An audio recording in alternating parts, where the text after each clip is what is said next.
Alhamdulillahi wa kafa, wassalatu wassalamu ala nabiyyina al-mustafa wa ala alihi wa sahbihi ila yaumil wafa, amma ba'd.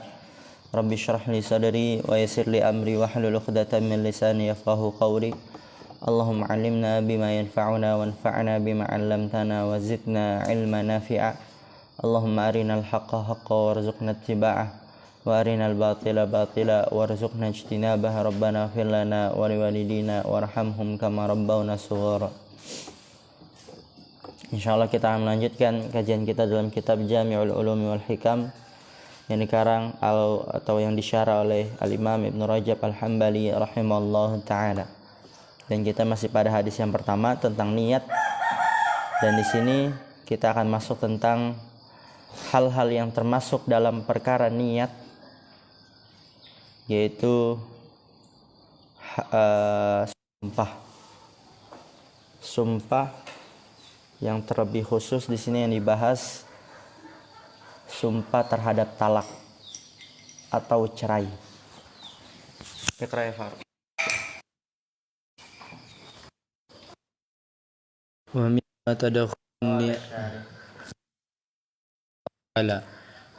tadkhulun niyata fihi min abwab wa mimma tadkhulun niyatu fihi min abwabil ilmi masailul aimani fa'ul yamini la kafarata wa huwa ma alal lisani min ghairi qasdi bil qalbi albattata. Oh, itu untuk battata ya. Kalau anak di sini min ghairi qasdi bil qalbi ilaihi. Kalau antum gimana? Siapa Nazif? Battata juga. Lanjut Kaqaulihi wallahi wa bala wallahi fa fi asna'il kalami qala ta'ala la yu'akhidhukumullahu billagwi fi aymanikum al-ayatu wa kadzalika yarji'u fil itu enggak ada lanjutannya, wala yu'akhidhukum bima qulubukum enggak ada. Dan dari apa-apa kamu masuk, bukan kamu itu. Tadkhulun niyatu di sini ya fa'ilnya muannas majazi. Oleh karena itu tadkhulu fil mudhari dia juga muannas. Oleh karena itu diawali dengan apa? Ta. Ingat ya, kalau fil madhi dia ta'nisnya di akhir. Tapi fil mudhari ta'nisnya di awal. Itu sama seperti Abu Hindun, Tulu, Su'ad, Tadrusu, Zainabu, seperti itu. Dan dari apa dia masuk niat masuk padanya dari pintu-pintu ilmu. Pertanyaannya iman. Permasalahan sumpah. Permasalahan sumpah itu aiman ya, bukan iman. Lanjut. Maka kosong kanan itu bukan kanan itu sumpah. Ngapa lama-lama terbiasa nanti. Maka kosong sumpah itu tidak ditebus karena padanya dan dia mengalir atas dari selain pergi qasdi maksud dengan hati al-tata sama sekali seperti perkataannya tidak demi Allah dan tentu demi Allah pada di tengah perkataan Allah berkata apa ini? Belum diterjemahin. La yu'akhirukumullah. Oke. Gini aja. Kan itu tidak ada.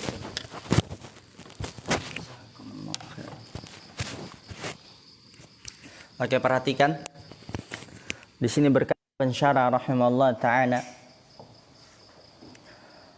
Jadi memang pembahasan niat itu sangat luas sekali.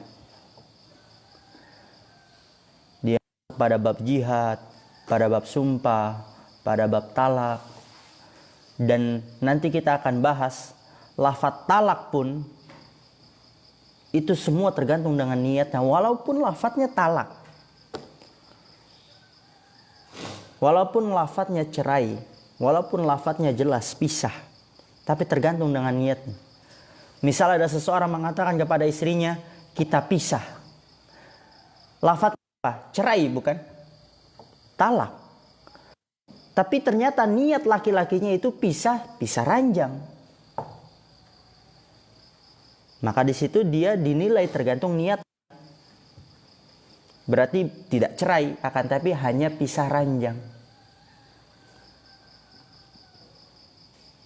Dan nanti juga akan ada di paragraf yang selanjutnya terkait tentang hal itu. Oleh karena itu, hadis yang pertama ini dia menjadi pondasi ilmu. Kita sudah lalui perkataan para ulama, perkataan para sahabat, perkataan para salaf terdahulu. Ada yang mengatakan agama Islam dibangun di atas dua pondasi, yaitu hadis innamal a'malu binniyat dan hadis apa lagi?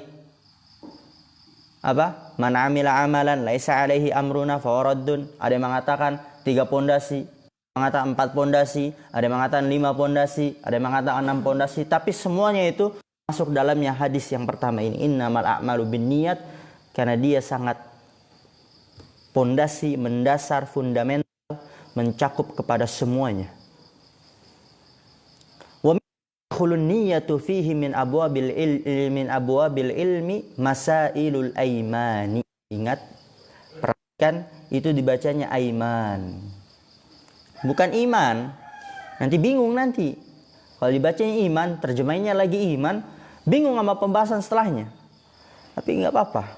Insya Allah lama-lama biasa. Wa mimma tadkhulun niyatu, dan dari hal-hal yang niat masuk di dalamnya, min wabil ilmi, dari bab-bab ilmu, masailul aimani, permasalahan-permasalahan sumpah. Jadi di sini permasalahan sumpah juga termasuk dalam kategori pembahasan niat. Kalau terleket dari hal-hal yang niat masuk di dalamnya dari bab-bab ilmu adalah masailul aiman, permasalahan-permasalahan sumpah-sumpah.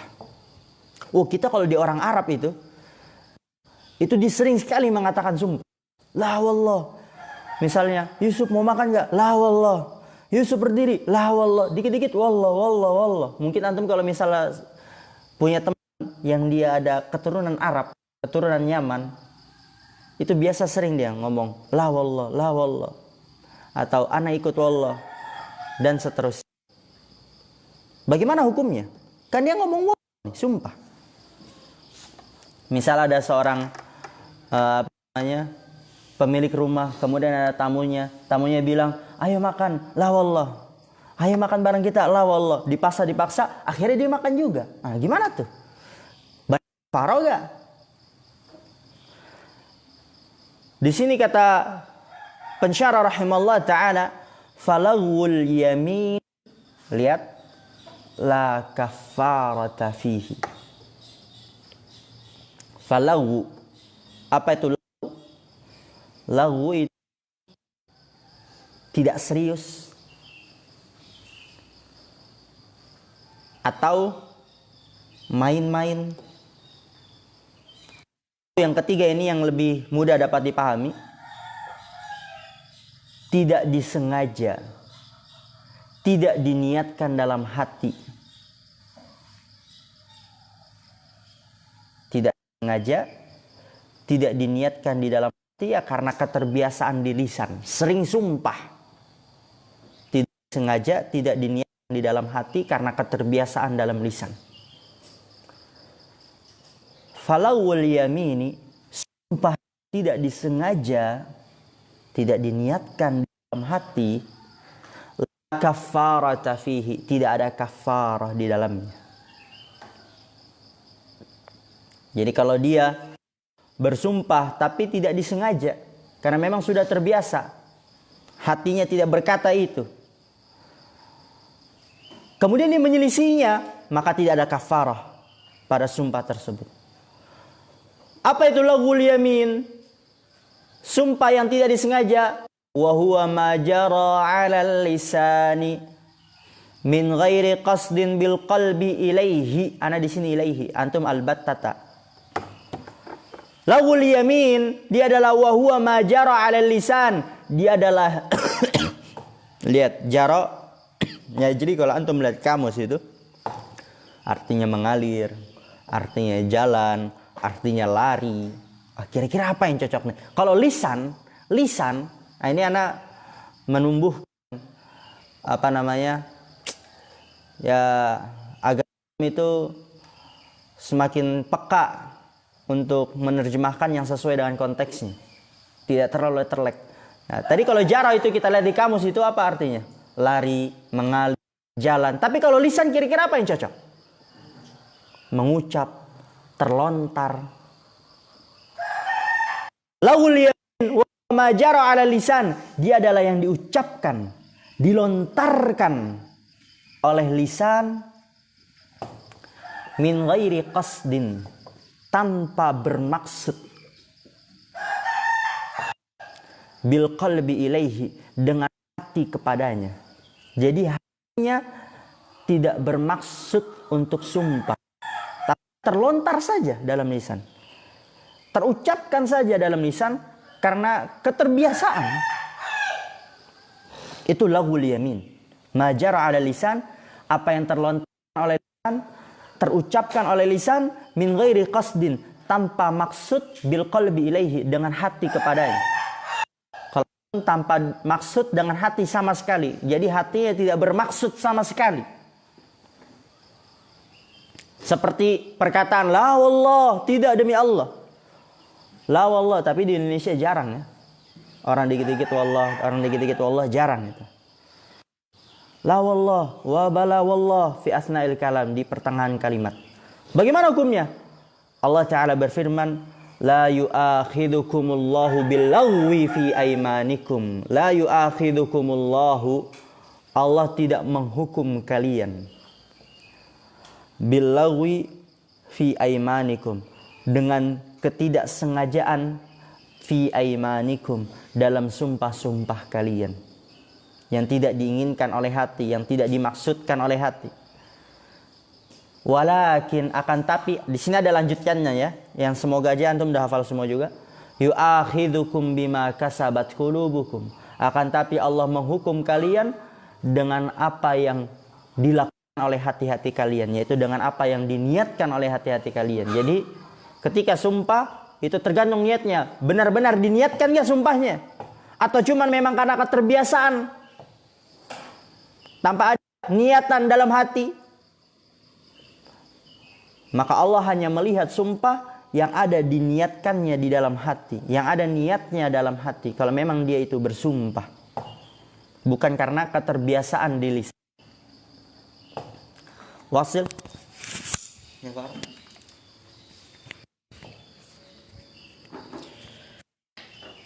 Al-ayatu wa kadzalika yarji'u fil imani ila niyati, yurja'u fil aimani ila niyati al-halifu al-halifi wa ma qasada biyaminihi fa in halafa bit talaqi atak fa in halafa bit talaqi atakin summa da'a annahu nawaya. Nawa itu bukan dia ya, itu alif maksurah.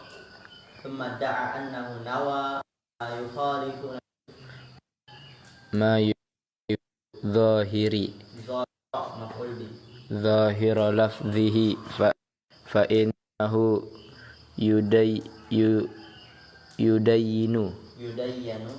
fa innahu yudayyanu fima bainahu wa bainallahi azza wa jalla.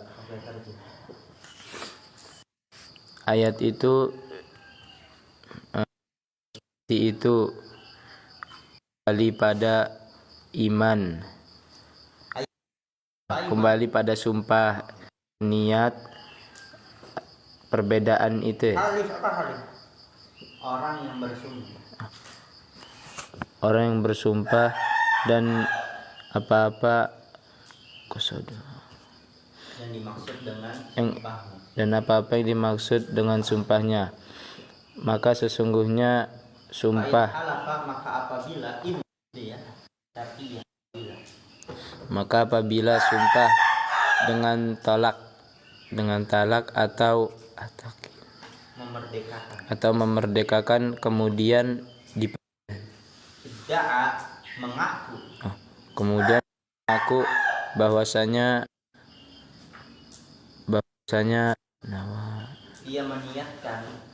dia niatkan apa-apa yang dia sumpahkan, menyelisihi yang nampak,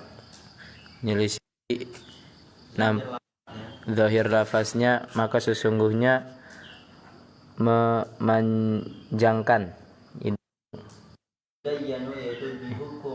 maka sesungguhnya dihukum hukumnya antara dia dan antara Allah Subhanahu wa taala.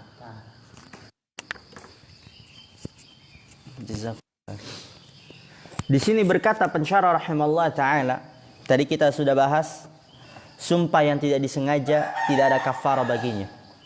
Tergantung dengan niatnya. Semuanya tergantung dengan niatnya. Kalau dia tidak meniatkan akan sumpah tersebut karena keterbiasaan, maka tidak dihitung sumpahnya.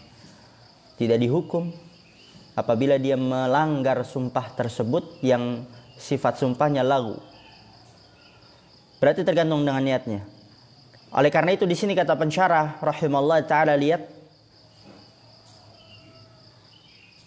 Sekarang masuk pembahasan baru lagi. Tadi tentang seseorang yang bersumpah yang tidak disengaja, apa hukumnya? Tidak ada kafarah. Sekarang pembahasan baru.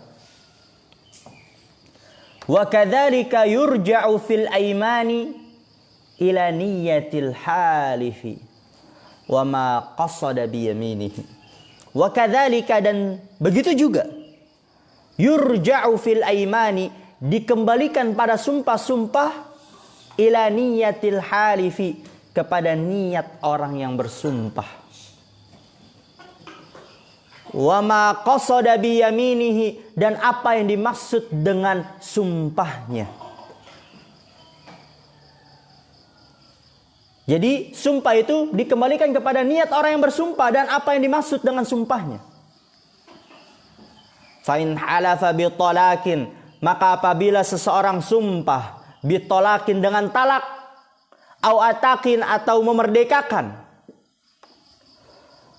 thumma da'a an nawa ma yukhalifu dhahira lafzihi, thumma da'a, kemudian dia mengaku annahu nawa, bahwasanya dia meniatkan ma yukhalifu dhahira lafzihi, apa menyelisih zahir lafadznya. Jadi dia meniatkan dia mengucapkan talak, tapi ternyata niatnya itu bukan talak yang artinya cerai, tapi artinya yang lain. Maka hukumnya berlaku pada apa? Lafadznya apa niatnya? Niatnya. Pada niatnya, bukan lafadznya. Ya, fa in halafa bitolakin, maka apabila seseorang bersumpah dengan talak, au atak, atau memerdekakan, woi demi Allah saya akan memerdekakan budakku, demi Allah saya talak misalnya. Cuma kemudian dia mengaku bahwasannya dia meniatkan apa yang menyelisih zahir lafadznya. Jadi yang dia maksudnya memerdekakan bukan memerdekakan budak. Maksudnya talak itu bukan talak yang artinya cerai. Fa innahu yudayyanu, maka sesungguhnya hukumnya pada hal itu bainahu wa bainallahi azza wa jal, antara dia dan antara Allah subhanahu wa ta'ala. Subhanahu wa ta'ala. Dan nanti ada pembahasannya. Ana baca aja. Udah jam segini, tanggung.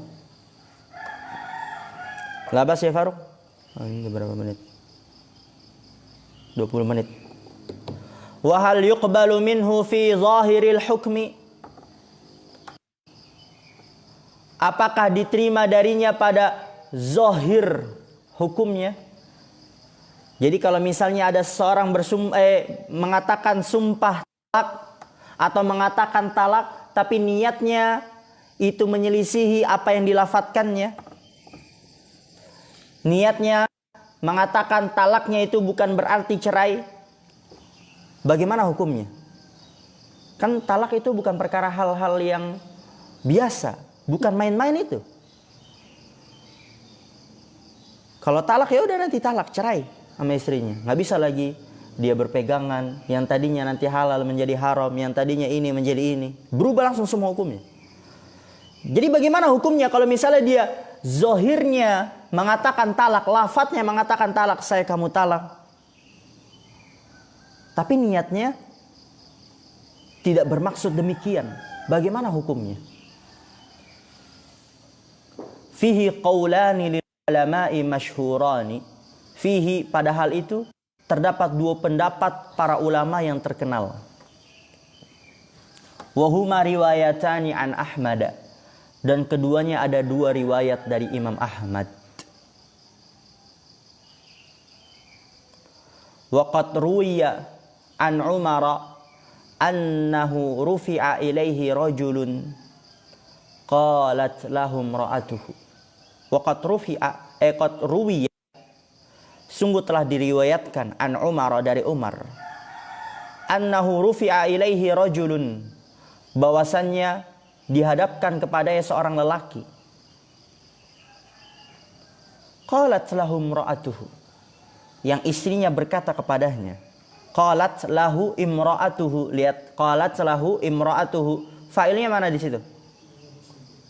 Hah? Qalat lahu imra'atuhu, fa'ilnya mana? Imra'atuhu. Qalat lahu imra'atuhu, istrinya berkata kepada laki-laki tersebut,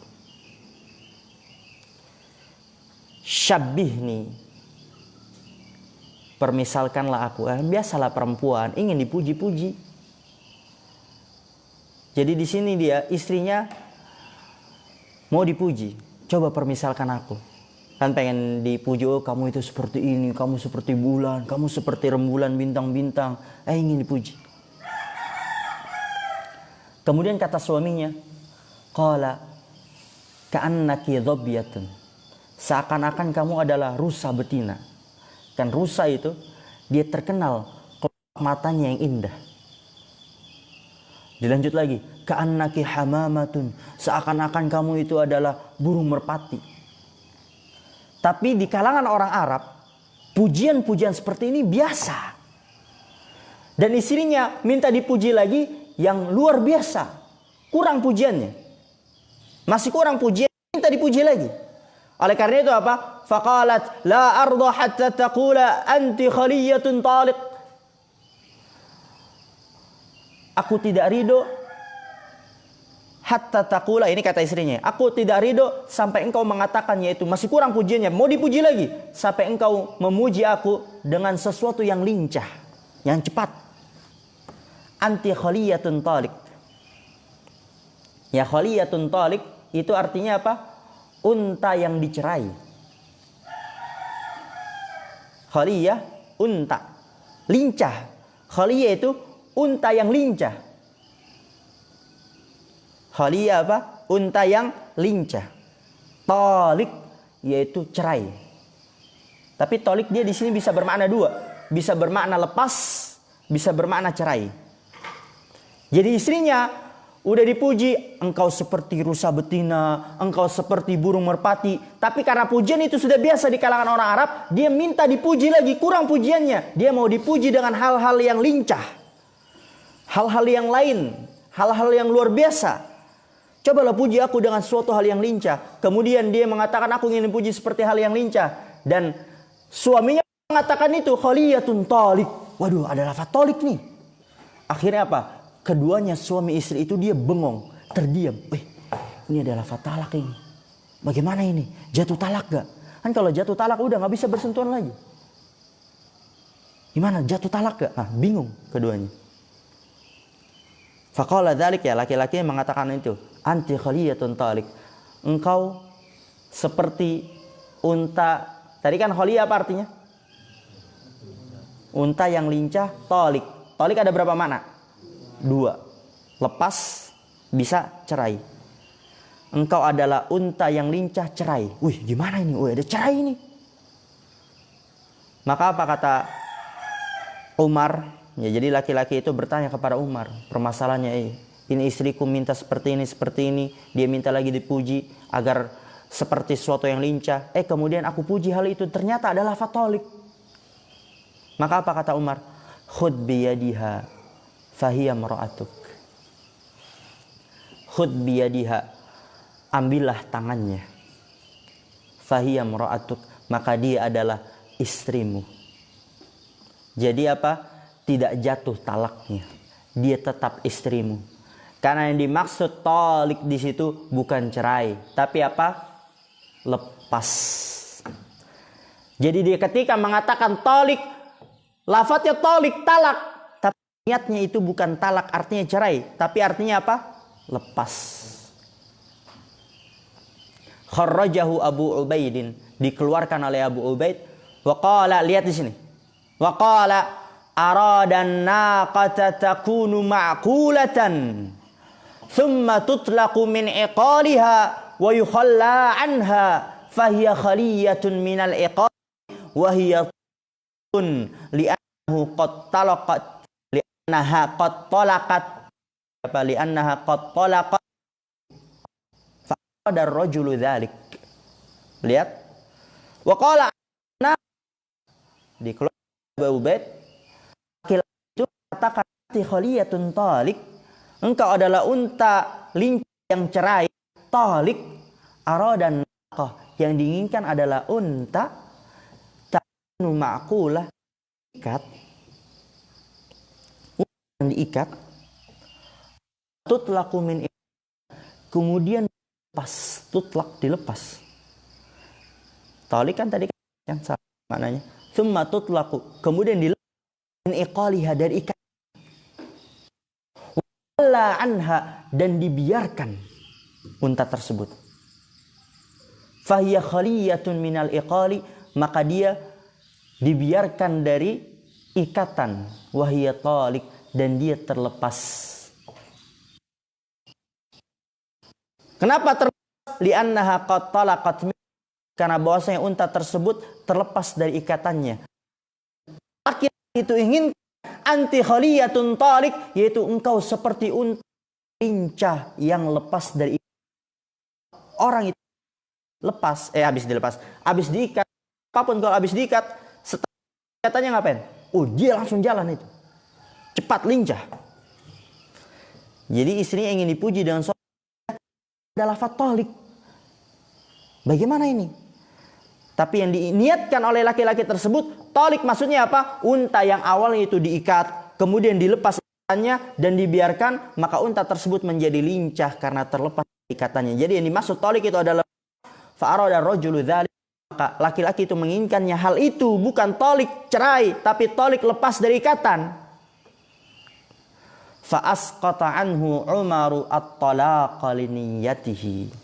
Fa'asqata anhu Umaru, maka Umar meluputkan niat talak, niatnya. Jadi enggak jatuh talak, tidak jatuh talak, luput talak darinya.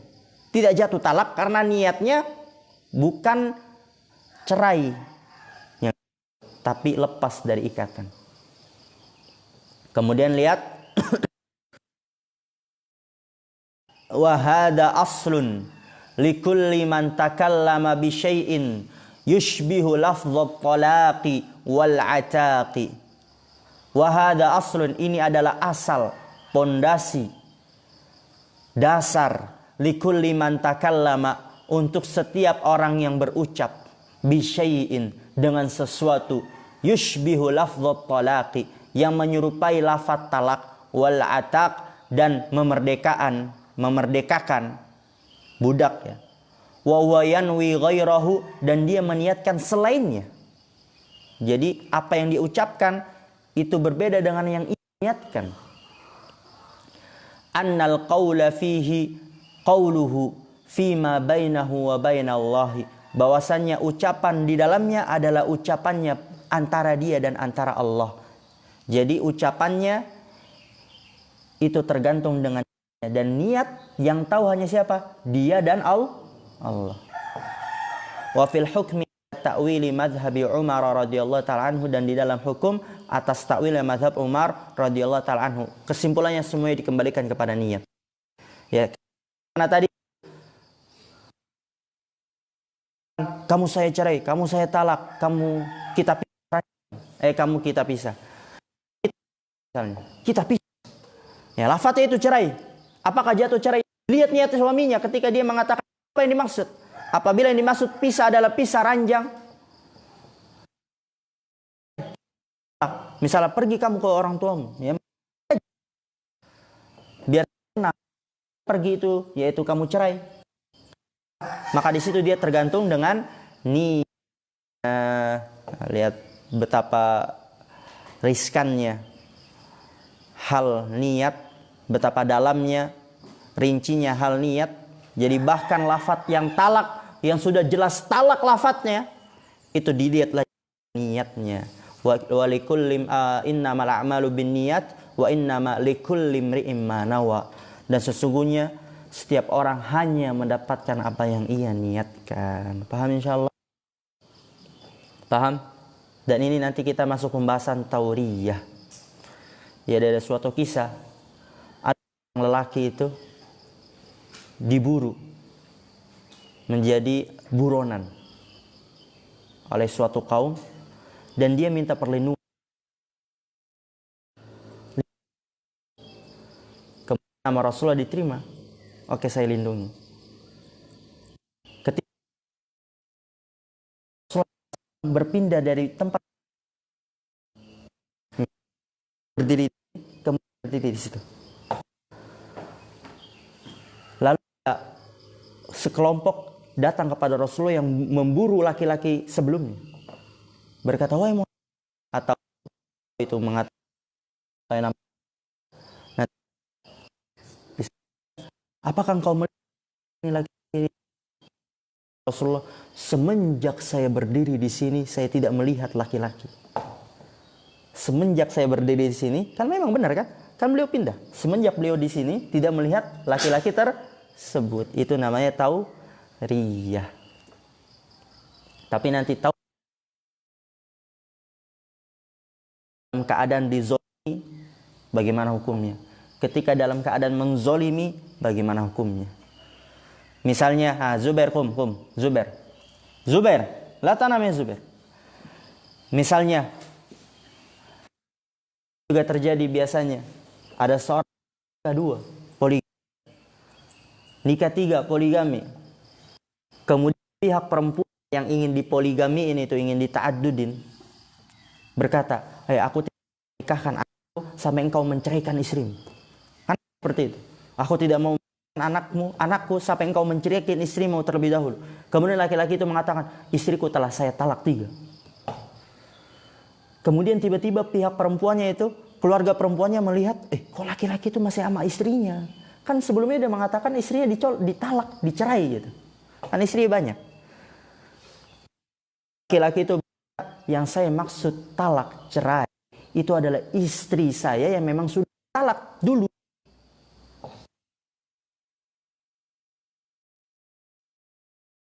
Adapun istri saya yang nomor pertama, itu bukan saya yang maksud dari talak tersebut.